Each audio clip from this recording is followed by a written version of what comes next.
Ibu bapak, saudari-saudaraku yang terkasih, kisah Lazarus dan orang kaya ini terkenal sekali.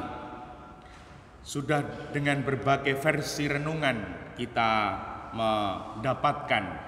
Mari kita mencoba untuk menemukan versi lain, yaitu di mana di sini dikatakan, kalau demikian, aku minta kepadamu Bapa supaya engkau menyuruh dia ke rumah ayahku, sebab masih ada 5 orang saudaraku, supaya ia memperingatkan mereka dengan sungguh-sungguh, agar mereka kelak jangan masuk ke dalam tempat penderitaan itu.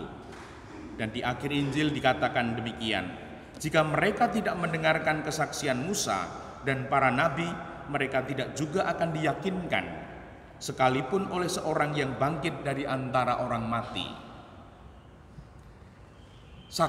Lazarus 1, orang kayanya 1, saudaranya 5, 1 banding 6. 6 yang semaunya sendiri. Dan dikatakan di sini, engkau telah menerima segala yang baik, sedangkan Lazarus segala yang buruk. Sekarang ia mendapatkan hiburan dan engkau sangat menderita. Dulu kita punya keyakinan, kalau mau mendapat upah, gaji, harus bekerja. Kalau mau mendapatkan hadiah, harus menjadi nomor 3, nomor 2, nomor 1. Bapak Ibu yang terkasih, sekarang ini kita ada di zaman pingin kaya tanpa usaha,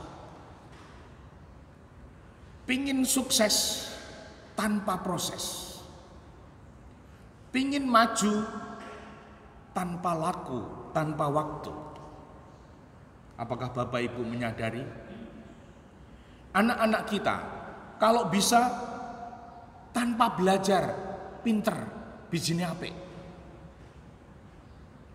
Dan itu zaman ini.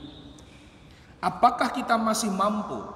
Kalau mau pandai, mau pinter, harus belajar.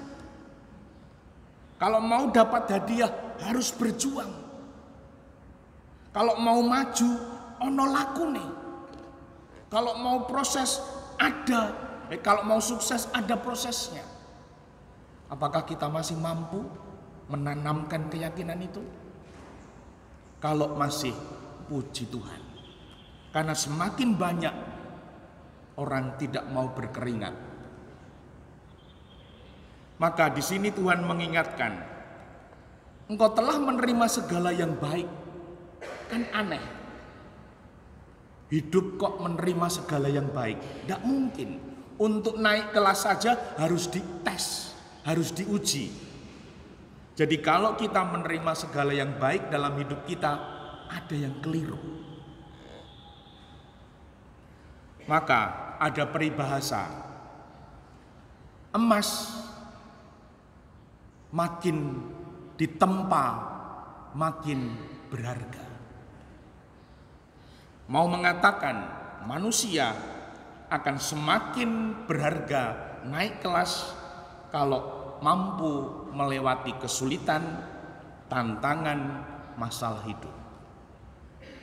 Nah, kira-kira keluarga kita, aku sendiri, suamiku, anak cucuku, apakah mencintai kesulitan, mencintai tantangan, mencintai masalah? Maka ada ungkapan, orang yang tidak mencintai kegagalan tidak akan dicintai kesuksesan.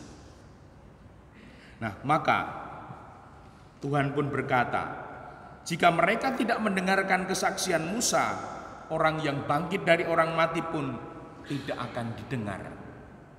Begitu bandelnya manusia. Tuhan mengatakan orang bangkit dari orang mati yang memberitahu pun tidak akan didengar. Nah, dalam bacaan pertama kita diingatkan, terkutuklah yang mengandalkan manusia diberkatilah yang mengandalkan Tuhan. Semoga hari ini kita mau melihat diri kita bersama keluarga kita. Keluargaku, diriku, keyakinannya seperti apa? Apakah sudah berubah? Keyakinanku, keyakinan keluargaku. Sehingga pingin leha-leha, tidak bekerja, namun kalau bisa kaya raya. Sehingga korupsi makin merajalela. Dimuliakanlah Tuhan kini dan sepanjang masa. Amin.